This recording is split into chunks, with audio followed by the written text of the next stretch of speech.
নমস্কাৰ বন্ধুসকল মই উৎপল এটা নতুন ভিডিঅ' আপোনালোকক পুনৰবাৰ স্বাগতম জনাইছোঁ মোৰ চেনেললৈ আশা কৰিছোঁ বন্ধুসকল আজি ভিডিঅ'টো আপোনালোকে নিশ্চয় শেষলৈকে চাব বন্ধুসকল আজি তিনিখন খেলৰ কথা আলোচনা কৰিম আজি ভিডিঅ'টো সেইকাৰণে যথেষ্ট ইণ্টাৰেষ্টিং হ'ব ভিডিঅ'টো আৰু আপোনালোকে স্কিপ নকৰাকৈ শেষলৈকে নিশ্চয় চাই যেন বন্ধুসকল প্ৰথমতে আজি ভিডিঅ'ত কথা পাতিম দিল্লী কেপিটেল আৰু ৰাজস্থান ৰয়েলছৰ কালি হৈ যোৱা খেলখনৰ কথা তাৰ পিছতে কথা পাতিম আজি হ'ব লগা দুখন খেলৰ বিষয়ে তেতিয়াহ'লে প্ৰথমতে আহোঁ দিল্লী কেপিটেল আৰু ৰাজস্থান ৰয়েলছৰ মাজৰ খেলখনৰ কথালৈ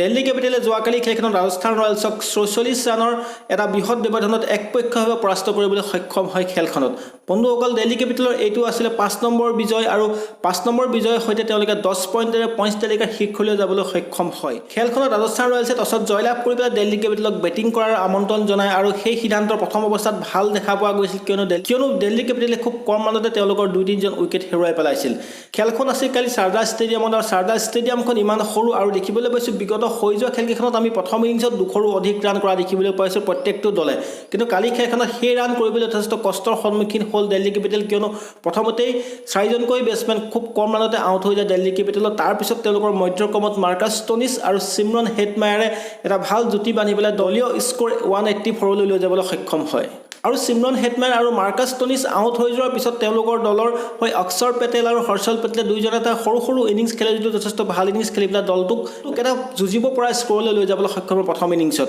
আৰু খেলখনত ৰাজস্থান ৰয়েলছক জয়ৰ বাবে প্ৰয়োজন হৈছিল ১৮৫ ৰানৰ কালিৰ খেলখনত দিল্লী কেপিটেলৰ কাৰণে এটা বেয়া খবৰ যে তেওঁলোকৰ দুজনকৈ আগশাৰীৰ বেটছমেন অৰ্থাৎ ঋষভ পন্ত আৰু শ্ৰেয়স আয়াৰ ৰানত হ'ব লগা হয় দুৰ্ভাগ্যবশতঃ আৰু তাৰপিছত দেখিবলৈ পালে ভাল খবৰটো যে চিমৰন হেটমায়াৰ আৰু মাৰ্কাছ ষ্টনিছৰ যি ফৰ্ম সেই ফৰ্ম দেখুৱাবলৈ সক্ষম হ'ল পুনৰবাৰ আৰু তেওঁলোকে যথেষ্ট দুটা ভাল ইনিংছ খেলিবলৈ সক্ষম হয় ইনিংছ খেলে তেওঁ ২৪টা বলত ৪৫ ৰান কৰিবলৈ সক্ষম হয় আৰু যদি লগতে ক'বলৈ যাওঁ ৰাজস্থান ৰয়েলছৰ প্লাছ পইণ্ট তেওঁলোকৰ বলিঙত জফৰা আৰ্চাৰে ৩টাকৈ উইকেট দখল কৰে মাত্ৰ ২৪ ৰান খৰচ কৰে তেওঁ ৪ অভাৰত আৰু ৩টাকৈ উইকেট দখল কৰিবলৈ সক্ষম হয় বন্ধুসকল এতিয়া আহোঁ ৰাজস্থান ৰয়েলছৰ চেজিঙলৈ ১৮৫ৰ টাৰ্গেট সন্মুখত লৈ পেলাই তেওঁলোকৰ অপেনাৰ যি এটা আৰম্ভণি বিচাৰিছিল তেনেধৰণৰ আৰম্ভণি দিব নোৱাৰিলে জছ বাটলাৰক প্ৰথমতেই ৰবিচন্দ্ৰন আশ্বিনে পাৱাৰ প্লে অভাৰতে আউট কৰিবলৈ সক্ষম হয় আৰু SSB জয়ছোৱালক কালি তৃতীয়টো সুযোগ দিয়া হৈছিল আৰু তেওঁ ধৈৰ্যশীলতাৰে কালি ৩৪ ৰানৰ এটা ইনিংছ খেলে যদিও তেওঁ আৰু আশা কৰা হৈছিল তেওঁ সেই ইনিংছটো অলপ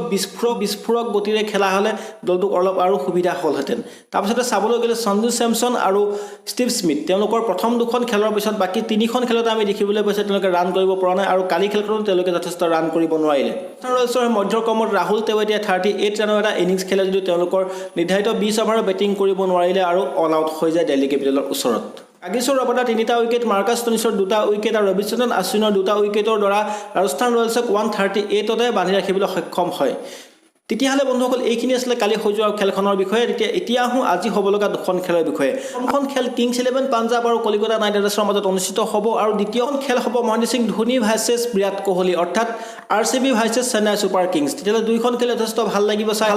তেতিয়াহ'লে আহোঁচোন প্ৰথমখন খেলৰ বিশ্লেষণটো কৰি চাওঁ প্ৰথমখন খেল KKR আৰু কিংছ 11 পাঞ্জাৱৰ মাজত অনুষ্ঠিত হ'ব KKR দল বৰ্তমান পইণ্টছ টেবুলত ৪ নম্বৰত থকাৰ বিপৰীতে কিংছ 11 পাঞ্জাৱ দলটোক বৰ্তমান পইণ্টছ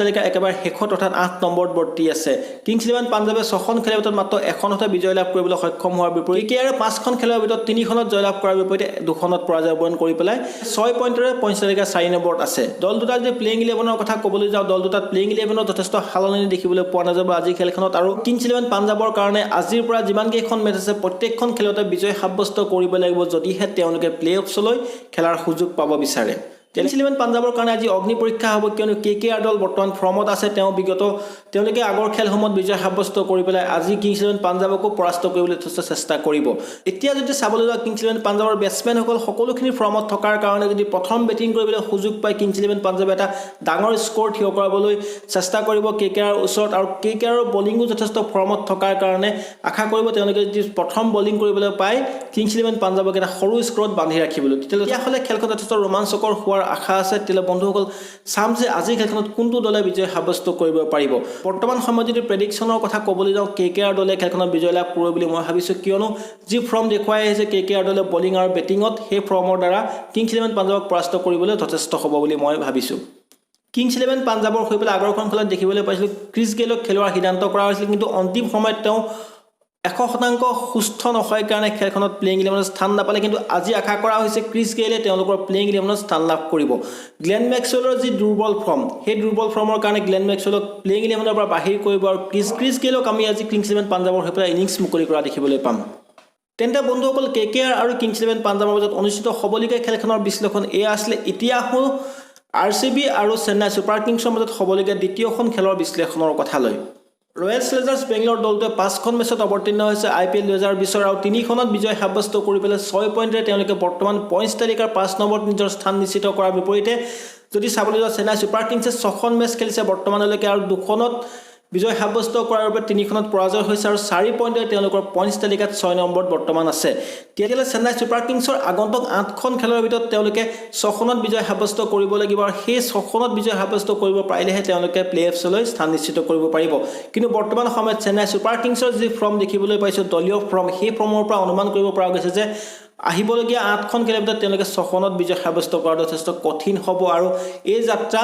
এইবাৰ প্লে-অফছলৈ যাব নোৱাৰিব যেন পাইছোঁ চেন্নাই ছুপাৰ কিংছ। যদি ৰয়েল চেলেঞ্জাৰ্ছ বেংগলোৰৰ কথা ক'বলৈ যাওঁ তেওঁলোকে এখন মেচ কম খেলিছে, 5খন মেচত 3খনত বিজয় সাব্যস্ত কৰিছে। তেতিয়া তেওঁলোকৰ যথেষ্ট আশা আছে এইবাৰ প্লে-অফছত স্থান নিশ্চিত কৰাৰ। এবাৰ দেখিবলৈ পাইছোঁ ৰয়েল চেলেঞ্জাৰ্ছ বেংগলোৰৰ যি বিগত ছিজনবোৰত দেখিবলৈ পোৱা বলিং দুৰ্বলতা, সেই বলিং দুৰ্বলতা এইবাৰ ষ্ট্ৰং কৰিবলৈ সক্ষম হৈছে তেওঁলোকে। নৱদীপ চাইনি, য়জবেন্দ্ৰ চাহল আৰু আজি খেলখনত ক্ৰিছ মৰিছক আমি দেখিবলৈ পাম প্লেয়িং 11ত আৰু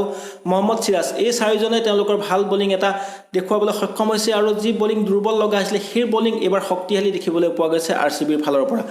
RCBৰ বেটিঙৰ কথা ক'বলৈ গ'লে RCBৰ বেটিংটো সদায় শক্তিশালী হৈ আছিল আৰু এইবাৰো এই বৰ্ষতো তাৰ বিপৰীত দেখা নাই। এই বৰ্ষতো তেওঁলোকৰ বেটিংটো শক্তিশালী দেখিবলৈ পোৱা গৈছে আৰু দেৱদত্ত পাডিক্কাল অহাৰ পৰা তেওঁলোকৰ বেটিংটো আৰু অলপ শক্তিশালী হৈ পৰিছে। AB de Villiers যথেষ্ট ভাল ফৰ্মত আছে, বিৰাট কোহলিও যথেষ্ট ভাল ফৰ্মত আছে আৰু এৰন ফিঞ্চৰ ফৰ্মক লৈ অলপ চিন্তা আছে যদিও আজিৰ খেলখনত এৰন ফিঞ্চে এটা ভাল ইনিংছ খেলিব বুলি আশা কৰা হৈছে RCB দলৰ হৈ পেলাই। তেতিয়াহ'লে বন্ধুসকল মইন আলীৰ ঠাইত আজি ক্ৰিছ মৰিছক আমি দেখিবলৈ পাম, কিয়নো মৰিছ আহি গ'লে তেওঁলোকৰ ডেড বলিঙত অলপ সহায় হৈ যায়, কিয়নো মৰিছ এজন ডেড বলিং স্পেচিয়েলিষ্ট বলাৰ। এতিয়া যদি চাবলৈ যাওঁ চেন্নাই ছুপাৰ কিংছৰ প্লেয়িং 11ৰ কথা, চেন্নাই ছুপাৰ কিংছৰ প্লেয়িং 11ত মই এটা সালনি কৰাৰ সিদ্ধান্ত দেখিবলৈ পাইছোঁ যে মনীষণ ধোনীয়ে কৰিব। সেইটো কেদাৰ যাদৱৰ ওপৰত যি বিশ্বাস আছিলে সেই বিশ্বাস আঁতৰাই পেলাই তেওঁক আজি বাহিৰ কৰিব লাগে প্লেয়িং 11ৰ পৰা, কিয়নো তেওঁ যি প্ৰদৰ্শন অব্যাহত ৰাখিছে সেই প্ৰদৰ্শনৰ দ্বাৰা T20 ক্ৰিকেটত তেওঁ